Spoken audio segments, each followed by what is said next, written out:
嗨，大家好，我是躺平叔。今天是2026年3月5号，这一期咱们继续聊聊恒大清盘，聊聊中国的房地产。咱们先看房企消息这个天眼查法律诉讼信息显示近日大连万达商业管理集团股份有限公司延吉万达广场投资有限公司被执行3930万元，执行法院为长春市朝阳区人民法院。大连万达商管被执行3930万，说明啥呢？天眼风险信息显示，该公司现存4条被执行人信息。此外，该公司所持多家公司股权已被冻结，至少说明王老板现在还在苦苦挣扎呀，不愿意倒下，还在渡劫。最近这个媒体报道楼市近期的利好好像不断什么广州马场诞生了全国新的总价帝王，上海又出了沪7条救市，香港新年楼市继续量价齐涨，给人感觉楼市好像全面开始回暖了。但是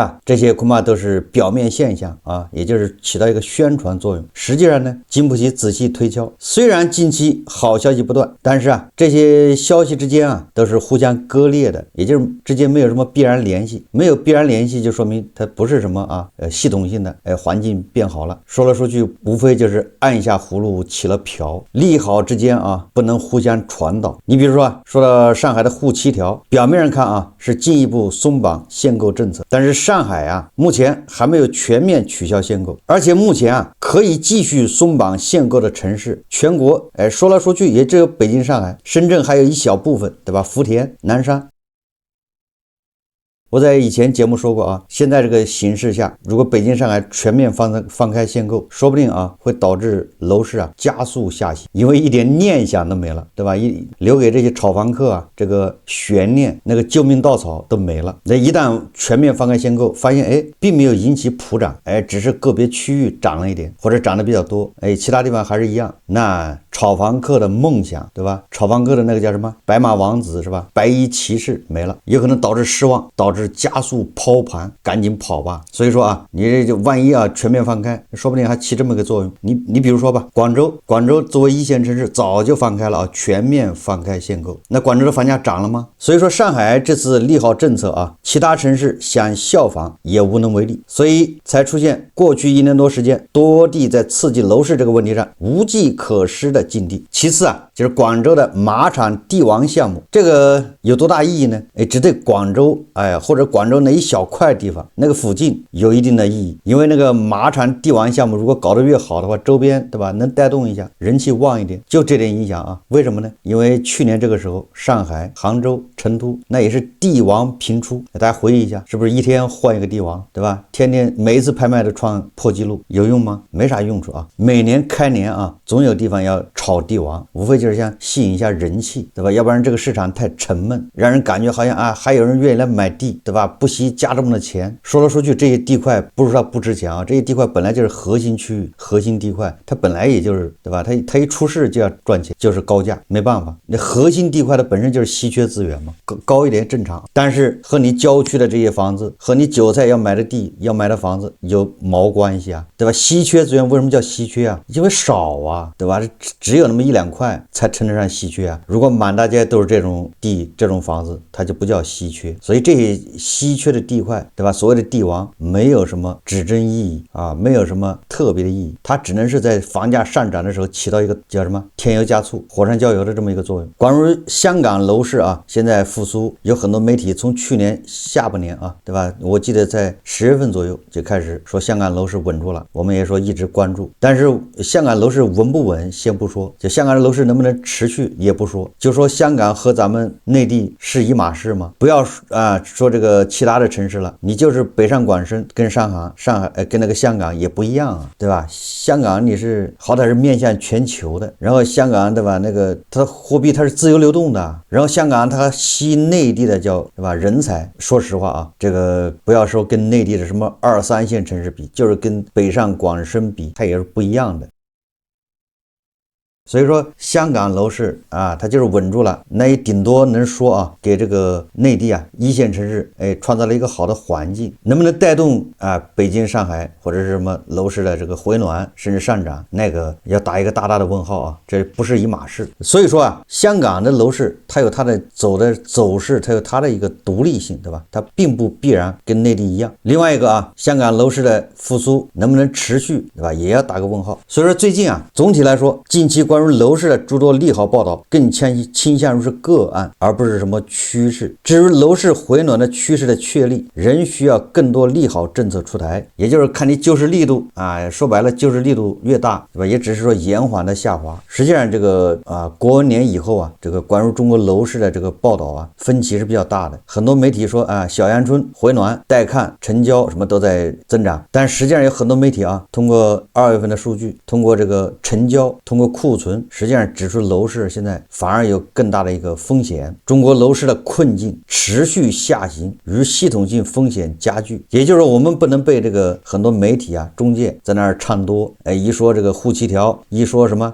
出来一个楼王，马场广州啊出来一个地王，就说这个楼市行了，要炒了。实际上啊，这个楼市的风险还挺大的。中国楼市正陷入前所未有的结构性困境。尽管政府出台多项刺激措施，但是啊，各大媒体如机构的分析显示，房价持续下滑、销售疲软以及银行体系隐忧已成为主导叙事。根据最新的媒体报道和机构的研报2020年开始的房地产市场未能出现预期中的小阳春，反而延续了第5年的衰退周期。控制房库存高企，开发商资金链紧张，进一步拖累整体经济复苏。国际投资机构和媒体，比如说标准普尔强调，供给过剩将阻碍任何短期反弹。更多的这个社交媒体讨论揭示市场参与者的深度担忧，包括废弃的物业增多和资本外流的加速。首先，房产如销售数据的持续恶化是当前困境的核心，就说1000到1万，房子卖不动。标准普尔在近期报告中下调了对中国房地产市场的展望，预计2020年一手房就是新房销售将下降10%到14%，远超此前10月的就是2025年10月的预测。这一调整源于库存积压和需求的疲弱。这个有个叫北大西洋理事会的分析进一步指出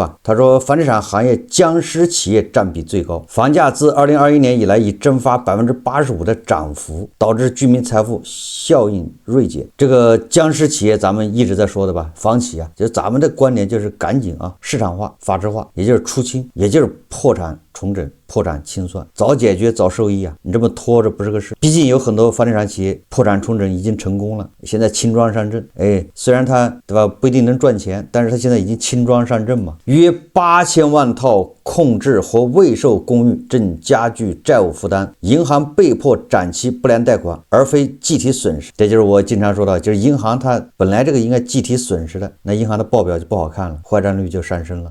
它为了对吧让那个坏账显得很温和，没有恶化，它就展期，它展期就不算违约，那给你展期。这与日本上世纪90年代的债务悬置相似。有网友说40%的房地产贷款流向了运营效益不足以覆盖利息的企业，比2018年6%大幅上升。那这些钱那就相当于肉包子打狗，有去无回就是40%的房地产贷款流向了那个亏损的企业嘛，那企业在失血，凸显僵尸信贷的泛滥风险。这些数据反映出需求端疲软，新房销售同比下滑21%，二手房价格在70个主要城市平均下跌8.67%。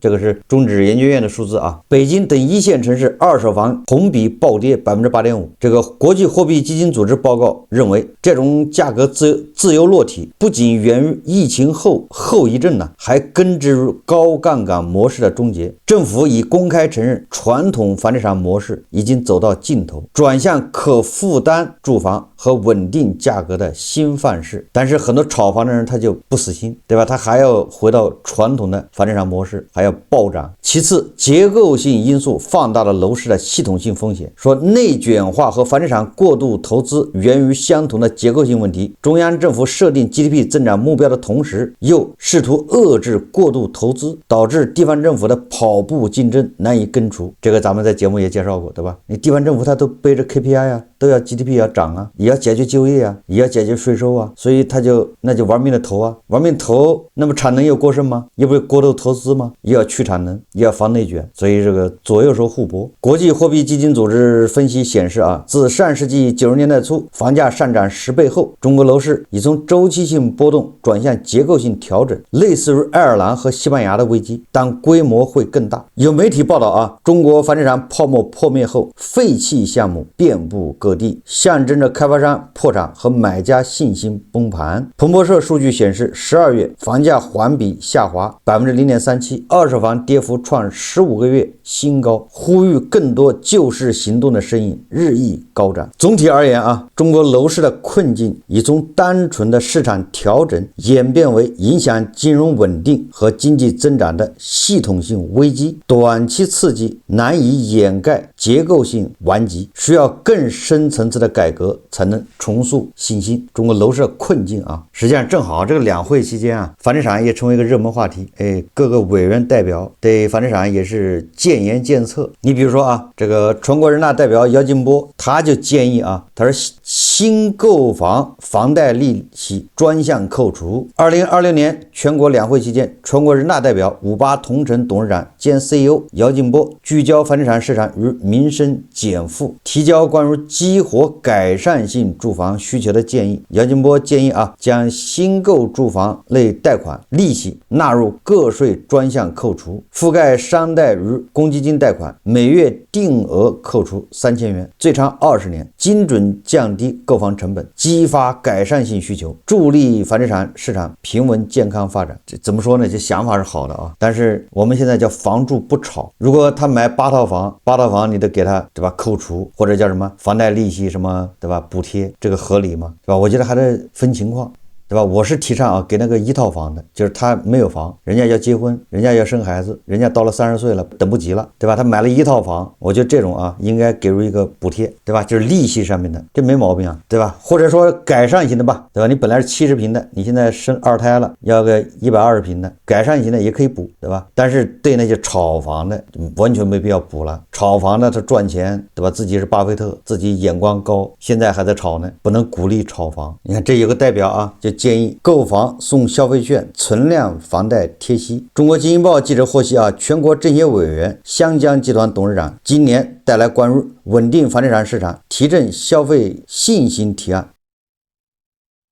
他指出，当前我国经济回升向好基础仍需巩固，消费恢复乏力，居民信心不足问题较为突出，房地产市场持续下行引发的连锁反应是重要诱因之一。他提出啊，通过优化需求管理、强化金融支持、创新存量盘活、完善制度保障等措施，以清晰政策导向与精准调控传递稳定市场强烈信号，从根本上修复市场信心。他建议啊，推动一线城市外围区域、2线城市全域适度放开限购，这还哪儿有限购呢？不就是北京、上海了吗？释放合理购房需求，在重点城市开展阶段性试点，购房送消费券政策，这我是4年前就提了，对吧？送消费券吗？购房券按购房金额比例发放家电、汽车等消费抵扣券，探索房贷利息、个人所得税专项附加扣除余额上浮，直接激活消费潜能。同时加强正面宣传引导，权威解读房地产行业在稳增长、扩内需中的重要作用，及时发布市场企稳信号，缓解观望情绪，引导理性购房。我建议啊，换一批专家吧，换一批这个代表比较好。首先一个购房送消费券，现在很多城市都在搞，没有什么效果。你说韭菜买套房，你给他送个3-5万的消费券，买家电、买电视，有什么用呢？就说1000到1万，房价就是不能便宜，对吧？这些建议都不太给力啊。简单点说吧，就是按照这些代表的这些建议啊，也根本解决不了房地产的问题。这个21世纪啊，经济报道啊，昨天他刊登一篇文章，叫《沪7条落地1周，温州客户闪现，上海楼市春意渐浓》。不过他把这个春意啊上面打了个引号，那意思就是上海楼市春意渐浓，这个春意啊还带个问号啊，打了引号嘛。2月25号，上海发布啊叫沪7条。3月4号，新政发布满1周，上海楼市春意渐浓。说上海链家数据显示啊，新政降低社保年限、提升公积金额度后，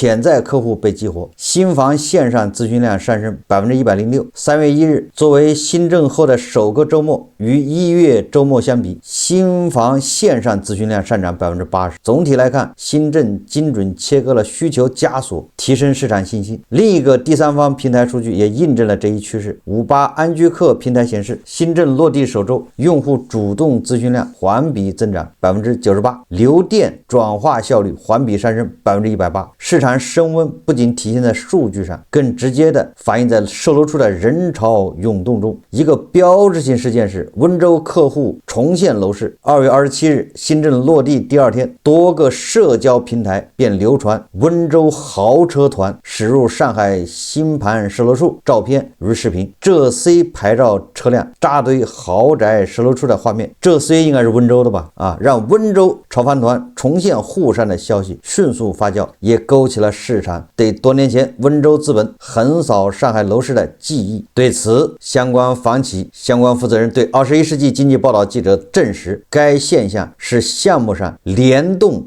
温州中介的结果，而其他城市的客户没那么快到来，温州客户最积极。这个21世纪经济报不小心说了实话了，什么温州炒房团呢？是温州的中介开着豪车来了，离得近，可能是响应的快。据观察，所谓的温州炒房团主要来自中海地产旗下项目，有不少中介销售人员发现，久违的温州炒房团出现在中海地产旗下3个楼盘：安澜上海、中海什么云迪九章、中海什么黄宇九章。中海地产上海区域相关负责人对21世纪经济报道记者表示，客户还在看，目前还未下单。你看，都来看房1周了，还没有下单的。其指出，这几天来打前站的温州购房客户比较多，是项目上联动温州中介带来的客户。实际上，为了增加客户到访量，中海旗下项目还联动了其他城市中介，增加客户到访量。温州的客户最积极。上海楼市就像是温州炒房客的白月光。一名业内人士说温州人热衷于提升资金的利用率，其投资不动产早已名声在外。温州炒房团曾是中国楼市最具标志性的民间投资力量，甚至成为了楼市向好的一个符号。如今经历多轮楼市周期洗礼后，这一群体更出理性，投资目光聚焦于核心城市的优质资产。该业内人士表示浙江省此前已有热点城市放开了限购，但温州客户因担忧房价继续调整而持币观望。此次来上海看房，也是出于上海楼市对温州客户的特殊吸引力，想借着新政利好先过来看看。但温州炒房团也引发作秀嫌疑和质疑有观察人士认为，相比直接卖房，借助温州客户这一特殊群体为项目炒作才是开发商真正目的21世纪经济报道人家去看了的吧。然后这个21世纪经济报道说在紧抓政策红利、转变营销策略方面，中海地产还有其他策略。什么策略呢？你看他说记者了解到，除了联动外地中介带客户到访售楼处之外，安澜上海已于3月1日正式开启分销模式，即将项目销售权委托给多个第三方分销机构，从而提升对客户的覆盖范围。今天第一天开分销，客户来了都要拿号看样板房。3月1日晚上7点多，中介从业人员鲁卫对记者表示，其刚在安澜上海售楼处送走看完房子的客户，准备回家，但他上车后并没有立即开车回家，而是在车上录制了一段短视频，并发布朋友圈，附言说下大雨也要看的豪宅。你看，这是咱们昨天是不是节目说了，好多售楼处里面好多人在那边看房，外面下着大雨，原来就这么出来的下大雨也要看的豪宅。视频里鲁卫称，尽管当天下了一天的雨，但安澜上海一天到访100组客户，客户需要验资2000万元，看样板房还需要拿号排队。据现场其他中介人员透露，当天几十名中介人员带着客户涌向安澜上海售楼处，客户一度需要取号排队看房。据不完全统计，他们带来的客户中约有50%为外地人，多数来自浙江省。中介比看房的多这些所谓看房的都是浙江那边中介带来的，这就是所谓的小阳春。然后21世纪济经济报报道，他说啊，开发商频发捷报，这个捷报他又打了个引号，那这个捷报就是绍伊古的捷报啊，少城时捷报说，安澜上海的积极营销策略只是上海多个豪宅新盘的缩影，人头攒动的一幕也出现在了上海多个新盘手术处。上海沪七条发布后，各大房企捷报频传，保利发展旗下外滩企宣布啊，在新政颁布后6小时，来访量超100组，成交3套。保利世博天悦项目刚表示啊，在2月25日至3月1日期间，斩获2.5亿元成交额，其中不乏单价超18万元每平米，总价5000万元级别以上的豪宅房源。科尔瑞上海发布的一份研报指出啊，说展望后市，3月市场有望迎来暖春行情。除沪七条为市场注积极信号外，还得益于多重因素：一是传统的小阳春来临，二是学区房购买进入关键节点，三是春节前积压的需求有望释放。这个就是21世纪经济报道的啊，关于沪七条落地1周。所谓的温州炒房团，所谓的上海楼市春意渐浓，这个我通过这个21世纪经济报道，我发现了一个什么问题呢？首先，第一个，豪宅也卖不动了，豪宅什么日光恐怕也是去年的事了，今年豪宅恐怕也割不动了。其实咱们在节目说了啊，因为豪宅它是稀缺资源嘛，它那个地段位置啊，那你今年推的那些豪宅那位置，对吧？它恐怕就没有去年那些更好。所以加上啊，你现在豪宅推的也多，而买豪宅的那些有钱人呢，那也是有数的，金字塔尖的人他对吧是有数的，5000万一套，2个亿一套的，该买的也买了，你现在怎么割呢？所以第一个啊，我的感觉就是2026年上海的豪宅恐怕对吧也就没有那么火爆了，至少不会日光。你看他想办法从对吧房子一开盘就想办法从温州从浙江到处找中介拉人过来看，这第一个啊。第二个什么呢？说明如果真的上海完全放开限购，至少对上海周边是不是影响非常大？你说杭州那有钱人，浙江的有钱人，宁波的温州的，那人家很有可能对吧把手中的资产处置跑到上海去买扎堆吗？那不就是上海对周边产生一个虹吸现象，对吧？第三个就是你看这些央企开发商啊，那你看这保利什么不都是央企吗？中海都是央企啊，现在也开始炒作，不就是凸显他们现在对吧压力非常大，炒作什么温州炒房团，炒作什么对吧这个大雨天下着暴雨也要看豪宅，就反映出他们啊对豪宅也没有心里也没底，你这样卖不出去你就砸手人了，就完了。割有钱人的韭菜也得趁早，对吧？有钱人毕竟少啊，所以从这个21世纪经济报道，我反而觉得上海啊这豪宅市场恐怕也差不多了，这个也符合大家的想象是吧？因为有钱人他有限嘛，对吧？哪有那么多人身价几亿几十亿的，对吧？买一套几千万的房子眼睛都不带眨一下的。好，我们这期节目就聊到这里，感谢大家收看。如果喜欢我的节目，欢迎订阅转发，也可以在下方留言评论，谢谢大家。